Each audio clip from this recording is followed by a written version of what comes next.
John Richards has been a hairstylist for more than 30 years.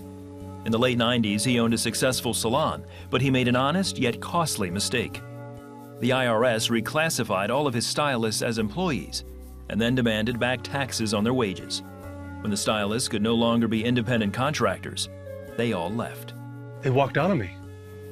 I had this huge rent. It was $2,200 a month. And they left me. I was like left alone. John lost his business. That's when he started using credit cards to pay his bills and household expenses. By 2002, John and his wife Lanette were $52,000 in debt. At that point, it was the lowest we had been. And I always knew God always takes care of us. So I always had that assurance, but it was tough.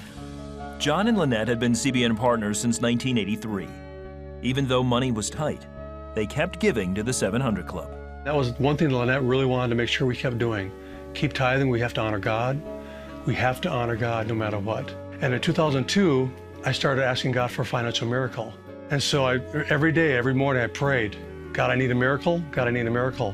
One afternoon while watching the 700 Club, Jon and Lanette joined Pat and Gordon as they prayed. And Pat got done praying and nothing happened. And I just kind of shrugged my shoulders and looked down and went, okay, Lord, And then something really interesting happened. There's 4 seconds left of the program, and Gordon said, excuse me, Dad. There's someone named Jon, and you're praying for a financial miracle. God's heard your prayer. He's going to give you that. What? And I looked at my wife and said, what did he just say? Because the show was over. And I was a little hesitant, but God proves himself time and time again. Several months later, their financial miracle began to unfold. Jon went by his old salon and noticed that it was still empty. He immediately called his former landlord. So he came back with this number of less than a third what I was paying for before. I said, Cliff, just check that out. That seemed to be too good to be true. So he called me the next day and goes, well, it's not right. It's $600 a month. I said, I'll take it. So that was the beginning of my financial miracle. The first 2 years, I doubled what I took in the year before.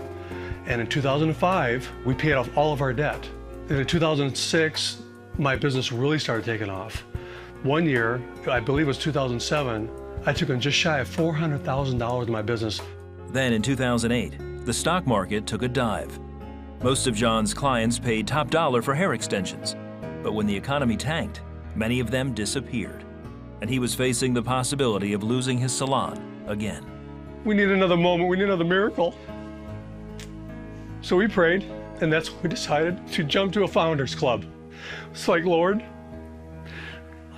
your word says to give, and the measure that you give is the measure you'll be receiving. So we did that.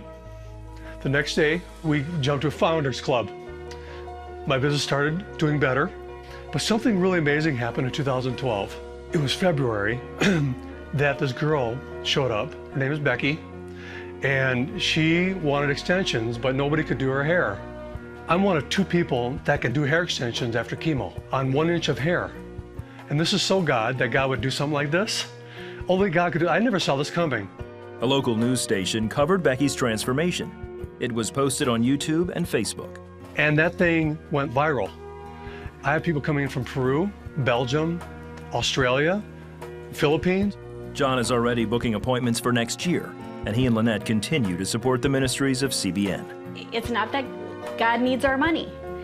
It's because we're obedient to his word. And out of sacrifice, God uses that. And so we are to help others, and we are to give selflessly, and it's a joy to give. You want to go on a ride of a lifetime? Give. I can't explain it. I don't know how he does it, but it's God's rule. Given it shall be given to you.